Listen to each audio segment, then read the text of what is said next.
Of 5-6 orders వచ్చాయి. దాంట్లో ఒక ఆర్డర్ ఏంటంటే అక్కడ నివసిస్తున్న ప్రజలకి తక్షణమే వాటర్, కరెంట్, రోడ్స్, ప్రతి అక్కడ నివసిస్తున్న 1000 కుటుంబాల వరకు తక్షణమే వాళ్ళకి ఏదైతే అవసరాలు ఉన్నాయో వారి అవసరతలన్నీ తీర్చి వాళ్ళకి అన్ని ఫెసిలిటీస్ ప్రొవైడ్ చేయమని హైకోర్టు నుంచి, సుప్రీం కోర్టు నుంచి ఆర్డర్స్ వచ్చాయి. అవి పట్టించుకోలేదు. నాట్ ఎంటర్డ్ ఆర్డర్ వచ్చింది. గవర్నమెంట్ వాళ్ళు రాకూడదు, ఏది చేయకూడదు, ఎవరికి ఎంటర్ లేదు. నాట్ ఎంట్రీ అనే ఆర్డర్ కూడా వచ్చింది. అది పట్టించుకోలేదు. స్టేటస్ కో అంటే ఇల్లు వేయకూడదు, తీయకూడదు. దాన్ని గౌరవించి మేము ఇల్లు వేయలేదు, ఇల్లు తీయలేదు. వాళ్ళు వచ్చి అక్రమంగా సార్ 4000 మంది ఫోర్స్ తో రావడానికి ఎవరు సార్? మేము పాకిస్తాన్ నుండి వచ్చామా?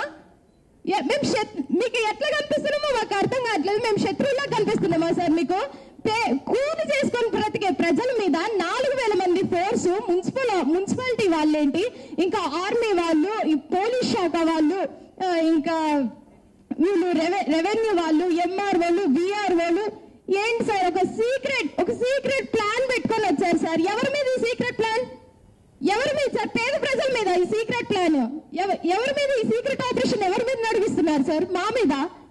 అవసరమా సార్? దానికి 2 సార్ ఆర్డర్స్ ప్రకారం వెళ్దాం అంటే రారు.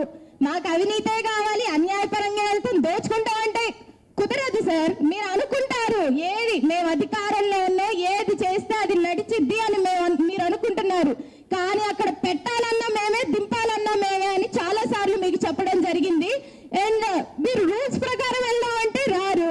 మీరు మొత్తం దౌర్జన్యం చేసి 4000 మంది పోలీసులతో బజార్కి అక్కడ ఒక 10 బజార్ల వరకు ఉన్నాయి. బజార్కి 200 మంది చొప్పున, అంటే ఒక కుటుంబానికి 10 మంది ఆఫీసర్లు చొప్పున వచ్చారు సార్.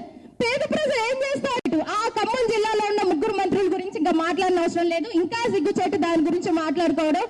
జెండాలు మారితే వాళ్ళు మారుతారు, రంగులు మారితే వాళ్ళు మారుతారు అన్నట్టే ఉంది. కానీ మాకు ఎటువంటి సార్ కనీసం పరామర్శించడానికి రాలేదు. ఎందుకు రాలేదు? తప్పు చేశారనే కదా. ఏ తప్పు లేనప్పుడు కూర్చోబెట్టి మాట్లాడాలి కదా. అమ్మా మీ భూములు కావు, మీ కావమ్మా అని మాకు ఒక పెడితే మేము మీటింగ్ పెట్టి చెప్తే మేము వింటాం. లేకపోతే పరామర్శించడానికి రావాలి. రాలేదు, పరామర్శించడానికి రారు. కలెక్టర్ ఆయన ఇర్రెస్పాన్సిబుల్ కలెక్టర్ అని చెప్పొచ్చు. ఆయన పేద ప్రజల కోసం చదివి పేద ప్రజలకి ఏ విధంగా ఉపయోగపడాలి, వారి సమస్యలు ఏ విధంగా తీర్చాలి, ఆయన జీవితం అంతా చదివిన చదువు అది.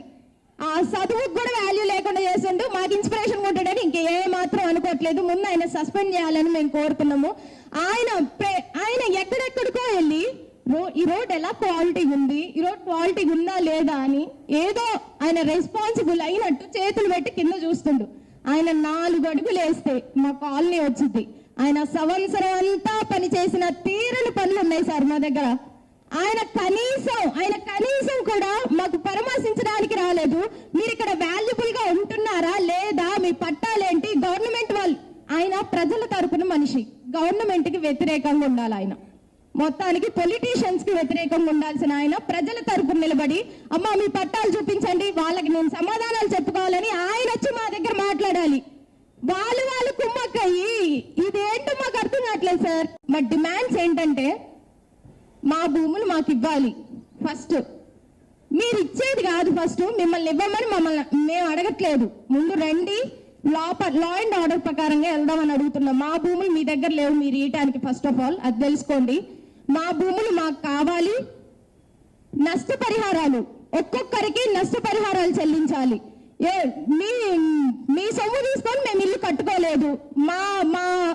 మా సొమ్ము మీద చేయడానికి మీకు ఏ మాత్రం అర్హత లేదు. అండ్ మీరు ఖచ్చితంగా మాకు నష్టపరిహారాలు చెల్లించాలి. మా భూములు మాకే కావాలి. అండ్ అన్ని ఫెసిలిటీస్ అక్కడ ఉన్న ప్రజలకు కల్పించాలి. Thank you. 4 గంటలకే వచ్చి కాలనీ చుట్టుముట్టారు సార్. చుట్టుముట్టేసేసి ఏమో దొంగల్లాగా మేమేదో పాకిస్తాన్ టెర్రరిస్ట్ లాగా చుట్టుముట్టేశారు. ఇదేంటి ఇంత జనం వచ్చారు, ఎప్పుడు లేదే. చిన్నపిల్లలు ఏడుస్తున్నారు. ఇంత జనాలను చూస్తే పిల్లలు ఏడుస్తున్నారు, కూల్ చేస్తున్నారు. కనీసం బట్టలు తీసుకోవడానికి కానీ అక్కడ ఉన్న వస్తువులు తీసుకోవడానికి కానీ ఏం అవకాశం లేదు. ఏందయ్యా అంటే మీరెవరు మాట్లాడదు సార్. ఒక ఇంటికి ఒక 5 మున్సిపాలిటీ వాళ్ళు, ఒక 6 పోలీసు వాళ్ళు ఒక్క ఇంటికి సార్, ఒక్క ఇంటికి అలా కాపలా కాసి ఎలా చేస్తున్నారంటే చెప్పాలా? మీరు లోపలికి వెళ్ళొద్దు, ఏ సామాను ముట్టుకోవద్దు, మీకు అధికారం లేదు అన్నట్టు దౌర్జన్యంగా సార్ బట్టలు తీసుకోవడానికి కానీ అక్కడున్న కనీసం తినే వస్తువులు బియ్యము నూనె ఉప్పు పప్పులు ఏమన్నా కొనుక్కొని తెచ్చుకున్నా అవి తీసుకోవడానికి కూడా మాకు అవకాశం ఇవ్వలేదు సార్. అలా దారుణంగా కూల్చేశారు. ఎవరి భూమి? మేమేమి ప్రభుత్వ భూములలో లేమే, ప్రభుత్వ భూములలో లేము కదా. మేమున్నది మాకు పేదల కోసం ఇచ్చిన ఒక భూదాన భూమిలోనే ఉన్నాము.